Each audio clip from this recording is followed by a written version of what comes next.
Fala galerinha, tudo na paz? Olha, o assunto é, ó o calor, calorimetria, isso mesmo.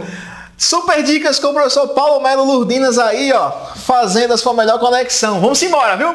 Olha, saca bem, turma, você abrir uma prova do Enem e não ter uma questão de calorimetria de energia térmica, não é prova do Enem. É algo certíssimo. Eu fico rindo porque assim, o aluno me pergunta, professor, e aí, o que você acha que vai cair? O que você acha que vai cair? Pô, calorimetria é certa. Não tem como deixar de ver isso aqui, não tem como pular esse conteúdo, né? Mas aqui eu trouxe uma super dica, uma super compactação que você vai gostar, que você vai curtir, que você vai sair aqui fino na regra. Veja só, galera, calorimetria. Existem duas equaçõezinhas bem simples dentro da calorimetria que você utiliza para medir quantidade de calor, que é a quantidade de calor sensível, certo? E a quantidade de calor latente. Professor, qual é a diferença das duas? É bem básica, é bem simples, é bem rápida, tá certo? Saca só, olha aqui, ó. Calor latente. Quando eu vou ter calor latente? Quando ocorrer mudança de fase. Fase o quê? Mudança de estado físico, sólido para líquido, líquido para gás, né? Gás para sólido, e aí vai, né? Líquido para sólido. Então, vamos prestar atenção. Nas mudanças de estado, nós temos que usar calor latente. A equação que mola, olha lá. O pessoal diz, professor, que mola é a dicasinha, ó.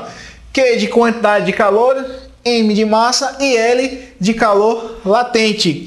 Usou isso aqui, dá de boa, né? Super dica. Que mola, calor latente. Já quando tem mudança de temperatura, aí nós utilizamos o calor sensível. É sensível, porque tem mudança de temperatura.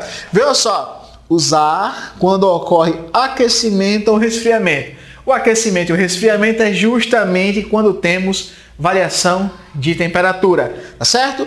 Qual é a equação? Que macete! Olha lá, Q de quantidade de calor, M de calor específico, M de massa, perdão, certo? Olha a empolgação. M de massa, C de calor específico e ΔT de variação de temperatura, tá certo?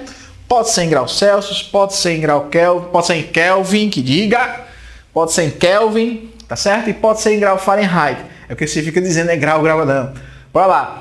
Escala Kelvin é a escala absoluta, não tem o centígradozinho não, tá certo? Já Celsius e Fahrenheit tem um centígrado.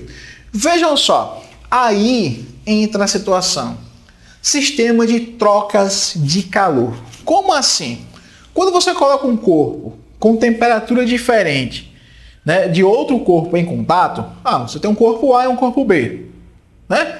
Ou, por exemplo, eu posso citar, eu tenho o meu corpo cuja temperatura corporal, né, 36,5 e tenho esse jaleco. Bom, tirei ele dentro do guarda-roupa, estava lá 32 graus Celsius.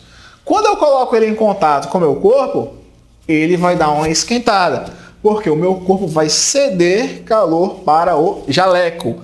Com o tempo, eles vão atingir o chamado equilíbrio térmico. O que, professor? Equilíbrio térmico. Olha só. O meu jaleco vai receber calorias de meu corpo. O meu corpo perde, então é uma quantidade negativa, e o jaleco recebe uma quantidade positiva. Quando eu somo essas duas quantidades, aí ó, vai dar zero. O somatório das quantidades de calor trocado, ó, isso aqui, esse somatório, σQ, vai ser igual a zero.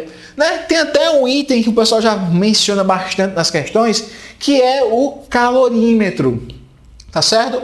O calorímetro, ele é uma estrutura seguinte, ele tem um isopor, uma estrutura isolante térmico.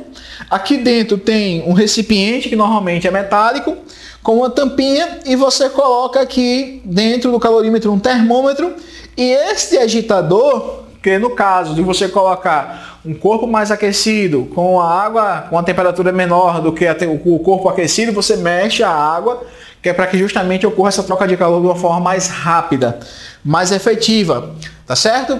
Então, um calorímetro, se ele tiver uma capacidade térmica desprezível, o que quer dizer? Que ele não armazena calor. Agora, se ele tiver uma capacidade térmica que não é desprezível, isso quer dizer o seguinte, que ele vai armazenar calor. Um exemplo super prático disso aqui é o seguinte, de manhã logo cedo, você faz aquele copinho de café com leite, o café mais quente, o leite mais frio, aí você mistura, fica morninho, tá certo? Temperatura de equilíbrio. Aí você pega esse café, essa mistura e coloca numa xícara. Só que a sua xícara, ela com o tempo ela vai ficando quente. Por que ela fica quente? Porque ela tem uma capacidade térmica. Ela armazena uma quantidade de calorias por grama, tá certo? Ela vai armazenar uma quantidade de calorias por grama. Então ela tem uma capacidade térmica, tá certo? Então, quando é desprezível, essa capacidade ela é zero. Belezinha? Aí veja só, trouxe aqui uma super questão que foi do Enem. Que questão é essa, professor? Essa questão vai envolver a parte de trocas de calor. Ela é bem simples, mas ela é bem sugestiva porque alguém aqui já deve ter visto isso alguma vez na vida. Eu já vi, tá certo? Eu estranhei. Eu não sabia fazer essa proporção, essa mistura não, porque era algo novo para mim. Mas veja só, saca bem. Aquecedores solares usados em residências têm o objetivo de elevar a temperatura da água até 70 graus Celsius. No entanto, a temperatura ideal da água para um banho é de 30. Banho, 30. Né? Por isso, deve-se misturar a água aquecida, que estava a 70, tá certo? Tá bom? Com a água a uma temperatura ambiente de outro reservatório, a 25. Então, você tem uma temperatura maior e uma menor. Você vai misturar aqui essas duas massas para obter um banho perfeito, que é o de 30.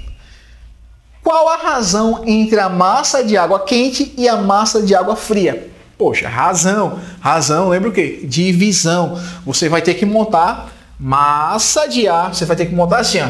Massa quente sobre massa fria. Você vai ter que montar isso aí, ó. Você tem que montar essa razão. Esta igualdadezinha aqui, ó, super básica. Você vai ter que montar isso. Como é que você vai montar? Vamos lá? Ó, vou dar uma apagada aqui. Deixa eu apagar isso aqui, porque eu já vim colocar a anotação. Então, você vai ter que montar isso aqui, ó. Então, como eu sei que o equilíbrio térmico vai se estabelecer a 30, presta bem atenção. A 30, eu vou ter duas massas. Eu vou misturar, eu vou somar as quantidades de calores, de que? Trocados, os calores trocados, entre a água fria e a água quente. Soma isso aqui, ó. Essas duas quantidades somadas dá o quê? Zero. Certo? Bom, tem mudança de estado físico? Não. Então você não usa queimola. Você vai usar que macete, né? Bora lá. Quantidade de calor. Massa da água fria, calor específico da substância, variação de temperatura da água fria. Mais a massa da água quente, calor específico, variação de temperatura da água quente. Isso aí dá igual a zero. Tá certo? O que eu vou fazer, pessoal? Vamos substituir aqui o seguinte. Vou substituir não, passei para o outro lado. Esse mais massa quente, calor específico, variação de temperatura, passou para o lado negativo. Ó. Ficou aqui, ó. Menos. Tá certo? Ficou menos. Aí faça a substituição. Massa de água fria. O calor específico da água, vou dizer que é 1. Né? Que é 1. Realmente o valor é 1. 1 caloria por grama graus Celsius. 1. Variação de temperatura da água fria. Ela estava 25 e foi para 30. Então você faz a temperatura final, 30, menos a temperatura inicial. 30 menos 25. Igual. Menos massa da água quente vezes 1, que é o calor específico, vezes a variação de temperatura. A temperatura final da água quente, ela ficou 30, que é de equilíbrio. Mas a inicial era 70. Então você faz 30 menos 70. Tá certo? Feito aí. 30 menos 70. Bora lá. Esse valor aqui, ó, 30 menos 70, ele vai ficar menos 40. Só que aqui o menos 40 daqui, esse menos, ele se multiplica com esse aqui, ó. Então vai ficar um positivo. No final de tudo, esse positivo aí, ele vai reinar, tá certo? Joguinho de sinal. Todo mundo sabe disso aí. Então, já destaquei aqui, ó. 5 massa de água fria vezes 5. O negativo da massa quente com o negativo do 40. Isso aqui vai ficar positivo, tá certo? Sem problema. Isso vai ficar positivo. Como eu quero a razão entre a massa quente e a massa fria, eu vou pegar a massa fria, passar dividindo para cá, ó, para ficar sobre a massa quente, e o 40 vai ficar para cá. Então vai ficar 5 sobre 40. Então vai ficar assim, ó. Massa quente sobre massa fria, 5 partes de 40. Ou seja, para que isso aconteça, eu tenho que ter 5 partes de massa quente e 40 partes de massa fria. Ou 1/8. Para cada 1 litro de quente, eu uso 8 de fria. Tá certo? Ou 8 feio. Ok, 8 feio. Ó, se eu pegar 1 e dividir por 8, vai dar 0,125, né? Alternativa, letras B. Tá certo? Letras B. Galerinha, dá para acreditar que isso foi uma questão do Enem? E você anda aí se tremendo com uma dicasinha, com um assuntozinho desse? Não, olha, com essa dicasinha acabou, viu? Olha, acabou se tremer, ó. Vem ser feliz com super dicas de física, Colégio Lurdinas, tá certo? Fazendo sempre o melhor para vocês. Galera, um abraço, beijo no coração. Tchau, tchau. Até a próxima dica com o professor Paulo Melo de Física. Valeu!